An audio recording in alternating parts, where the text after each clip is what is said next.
സത്യം പറഞ്ഞാൽ നമുക്ക് ഈ പറയുന്ന പാട്ട് എങ്ങനെ പാടണമെന്നോ അല്ലെങ്കിൽ ഒരു പാട്ട് പാട്ടാണോ എന്ന് പോലും എനിക്കറിയാൻ പാടില്ല.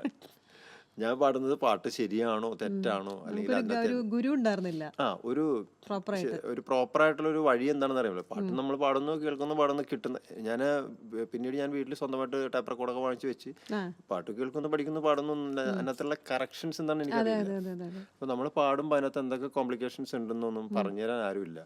അല്ലെങ്കിൽ അത് കേൾക്കുന്ന കൈയടിച്ച് പോകുന്നു എന്നുള്ളതല്ല. ഇപ്പൊ എനിക്ക് നോർമലായിട്ട് ആരും നല്ലതെന്ന് പറഞ്ഞാൽ ഞാൻ എന്ന് പറയുള്ളൂ.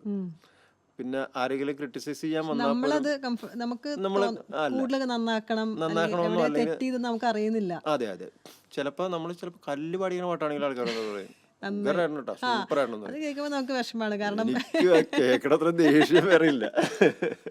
അല്ല, അവർക്ക് അതല്ലേ പറയാനും പറ്റുള്ളൂ. പിന്നെ അവർക്ക് ഒരു മുഖസ്തുതി എന്ന് പറയുന്ന അതെ രീതിയിലല്ലേ. അതെ അതെ. അപ്പൊ എന്നോട് പല ആൾക്കാരും അഭിപ്രായം ചോദിക്കുമ്പോൾ ഞാൻ പറയും, നിങ്ങൾക്ക് സത്യം അറിയാനാണെങ്കിൽ വിഷമിക്കരുത്. പിള്ളേര് പാട്ടൊക്കെ എനിക്ക് അയച്ചു തരും. ഞാൻ ഇങ്ങനെയുള്ള ഒരാളാണെന്ന് അറിയാവുന്നതുകൊണ്ട് ഞാൻ ഉള്ള കാര്യം പറയും. അല്ല, ഉള്ള കാര്യം പറയണല്ലോ. അത് ഞാൻ പറയും ആ സെൻസിൽ ഞാൻ കുട്ടികളാണെങ്കിൽ അതെ രക്ഷപ്പെടും. ഞാൻ അവരോട് പറയും, ഞാനിത് പറയുന്നത് നിങ്ങൾക്ക് നല്ലതിന് വേണ്ടിയിട്ടാണ്. നിങ്ങളെ സന്തോഷിപ്പിച്ചിട്ട് എനിക്കൊരു സന്തോഷവും വേണ്ട.